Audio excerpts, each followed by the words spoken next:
મહાકુંભ તો ક્યારનો પૂર્ણ થઈ ગયો. અત્યારે જે ચાલતો હતો તે સરકારી કુંભ હતો. શંકરાચાર્ય અવિમુક્તેશ્વરાનંદ મહાશિવરાત્રિના સ્નાન સાથે મહાકુંભનું બુધવારે સમાપન થયું હતું. હવે ઉત્તરાખંડમાં જ્યોતિષ પીઠના શંકરાચાર્ય સ્વામી અવિમુક્તેશ્વરાનંદ સરસ્વતીએ મહાકુંભના આયોજન પર સવાલો ઉઠાવ્યા છે. તેમણે કહ્યું કે મહાકુંભ પહેલેથી જ પૂર્ણ થઈ ગયો છે અને હવે જે ચાલી રહ્યું છે તે સરકારી કુંભ હતું.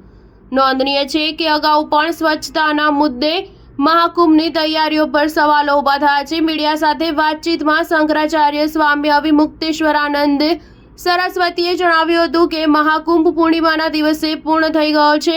અત્યારે જે ચાલી રહ્યું છે તે સરકારી કુંભ છે. વાસ્તવિક કુંભ માઘ મહિનામાં થાય છે. માઘ મહિનાની પૂર્ણિમા પસાર થઈ ગઈ છે અને કુંભમાં હાજર કલ્પવાસીઓ માઘ મહિનાની પૂર્ણિમા પછી પાછા આવી ગયા છે. શંકરાચાર્ય સ્વામી અવિમુક્તેશ્વરાનંદ સરસ્વતીએ જણાવ્યું હતું કે હવે આયોજિત થઈ રહેલા સરકારી કાર્યક્રમનું પરંપરાગત મેળા જેટલું આધ્યાત્મિક મહત્વ નથી.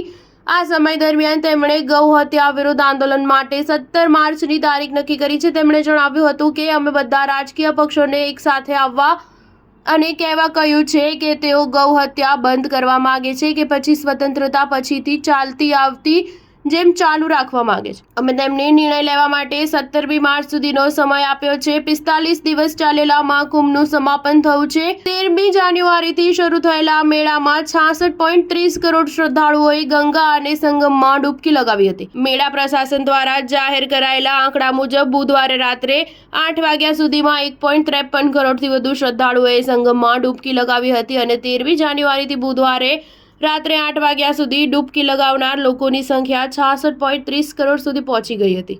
સ્ટાર ન્યૂઝ 7 હંમેશા સચ્ચાઈની સાથે.